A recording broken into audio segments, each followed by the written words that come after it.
এই কার্যক্রম তার দুটো পার্ট আছে। একটা হচ্ছে বাংলাদেশে অনেক দিন ধরেই অত্যাচার হয়েছে, আগের সরকারগুলোর সময়ও হয়েছে।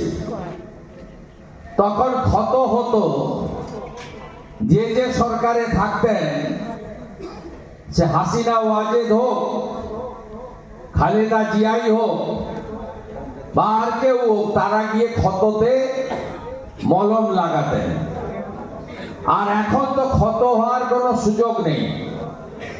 ধর্ম ছাড়ো, নয় বাংলাদেশ ছাড়ো, নয় কোতল হও, এর মাঝখানে বাংলাদেশে আর কিছু নেই 5ই আগস্টের পর থেকে।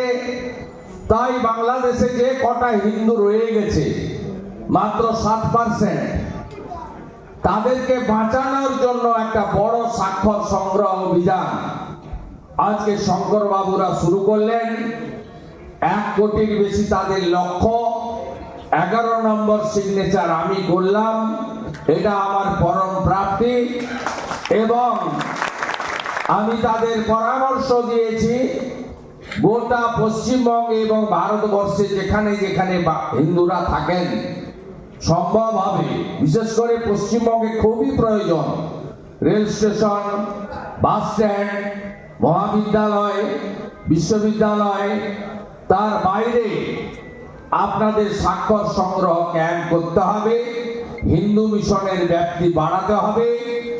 সাথী রাষ্ট্রবাদী হিন্দু সংগঠনগুলি সাহায্য নিতে হবে।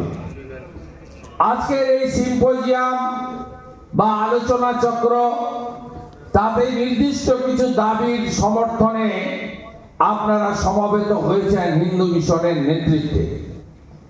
সেই দাবিগুলোকে আমি সম্পূর্ণরূপে সমর্থন করছি। তার মধ্যে প্রথম দাবি হচ্ছে ভারতবর্ষকে হিন্দু রাষ্ট্র হিসেবে ঘোষণা করা। আমি এমএলএ হিসেবে বা একটা রাজনৈতিক দলের সক্রিয় সদস্য হিসেবে নয়, আমি একজন হিন্দু হিসেবে ব্যক্তিগতভাবে এই দাবিকে পূর্ণ সমর্থন জানাচ্ছি এবং এর কোনো বিকল্প নেই, এটাও আমি এখানে আপনাদের কাছে বলছি।